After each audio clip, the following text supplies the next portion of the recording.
You left. You survived. But you're still checking your phone, waiting for them to reach out.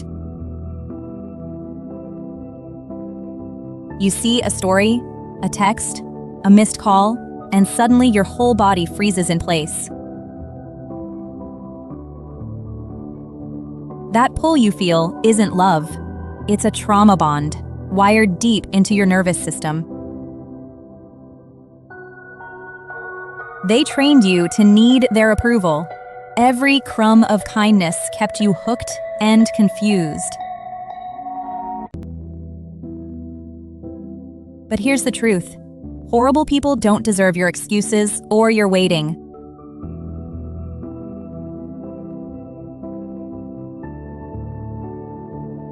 You already survived the hardest part. Now stop looking back and start choosing yourself. You left. You survived. And yet, somewhere inside you, there's still an ache for the person who broke you. You know what they did. You lived through the bruises, the gaslighting, the drained bank accounts. So why does your heart still reach for them? This is one of the most confusing parts of healing. And today we're going to understand exactly why it happens. It starts with something called a trauma bond. It's not love. It's a survival response, wired deep into your nervous system. Trauma bonds form in relationships that cycle between cruelty and tenderness, pain followed by a moment of kindness, rejection followed by affection. Your brain learns to associate relief with the person causing the pain. Not because you're weak, but because that's how human attachment works under stress. Think of it like this. Imagine you're locked in a dark room. Someone comes in, hits you, then hands you a glass of water and holds you while you cry. After enough of those cycles, your body starts to crave the person with the water, even though they're the same person who hurt you in the first place. This is called intermittent reinforcement. The love is unpredictable, which actually makes the attachment stronger, not weaker. It works the same way as a slot machine. You keep pulling the lever because every once in a while, you win. And that rare win feels incredible, except in a toxic relationship. The win is a kind word, a gentle touch, a day without walking on eggshells. And those rare good moments feel extraordinary, not because they were, but because everything around them was so painful by comparison. Your nervous system literally becomes addicted to the cycle. The highs and lows release dopamine and cortisol in patterns your brain starts to depend on. So when you leave and the cycle stops, your body doesn't feel free. It feels withdrawal, like something essential has been ripped away. That ache you feel isn't love. It's your nervous system screaming for the pattern it learned to survive on. And here's the part that makes it even harder. During the abuse, your identity was slowly taken apart, piece by piece.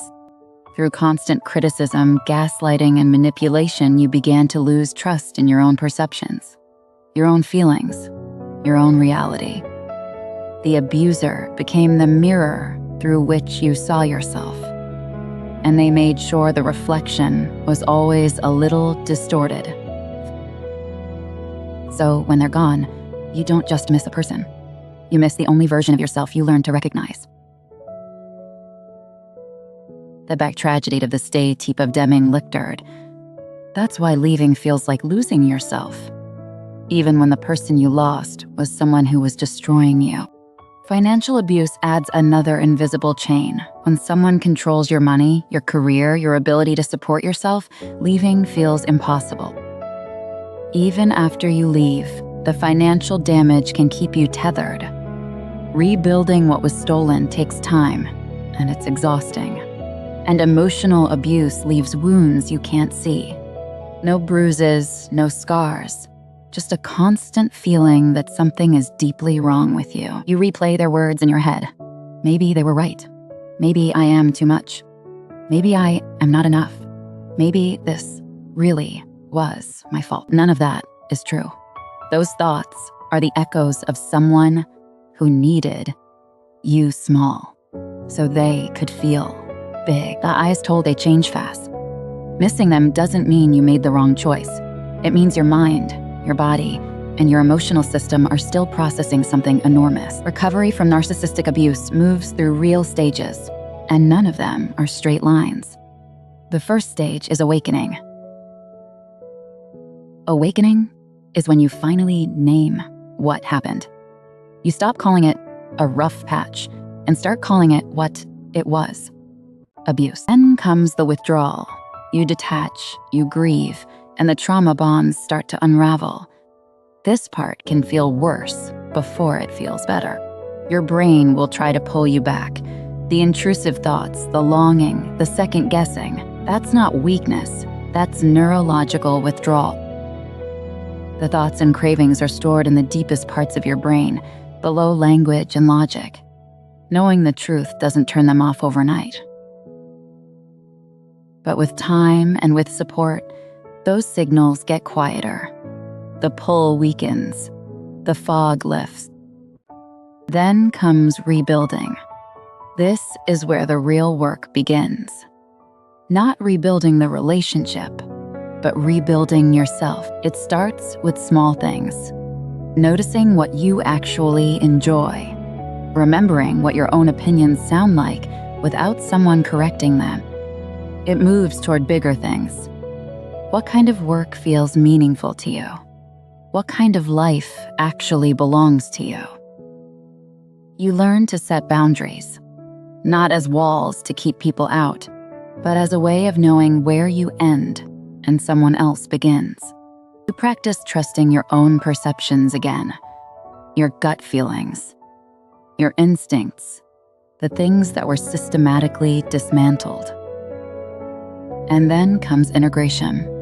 The experience becomes part of your story, but it's no longer the whole story. You stop asking why they did it and start asking how you make sure no one ever treats you that way again. Post-traumatic growth is real. Many survivors find they develop a stronger sense of self than they had before the abuse. Because to dismantle the lies you were told, you have to build a foundation of truth. And that foundation is unshakable. The goal isn't to go back to who you were before. It's to become someone who knows their own worth from the inside out. Self-worth rebuilt after abuse isn't fragile. It's tested, it's earned, and no one can take it from you again. I know this because I lived it. I survived physical, emotional, and financial abuse. And I rebuilt everything from the ground up. Today, I create videos to help women understand the psychology behind toxic relationships and break free from trauma bonds. Emotional awareness, codependency healing, and rebuilding confidence after toxic relationships. Financial freedom, emotional freedom, and the kind of self-trust that can only come from walking through the fire and coming out whole. If that's your journey too, you're not alone. And you're not broken. You're healing. Missing someone who hurt you is not a sign of weakness. It's a sign that you loved deeply, even when that love wasn't safe. But here's what I want you to remember. You survived the worst of it, and the best of you is still ahead. Subscribe for a new documentary every week.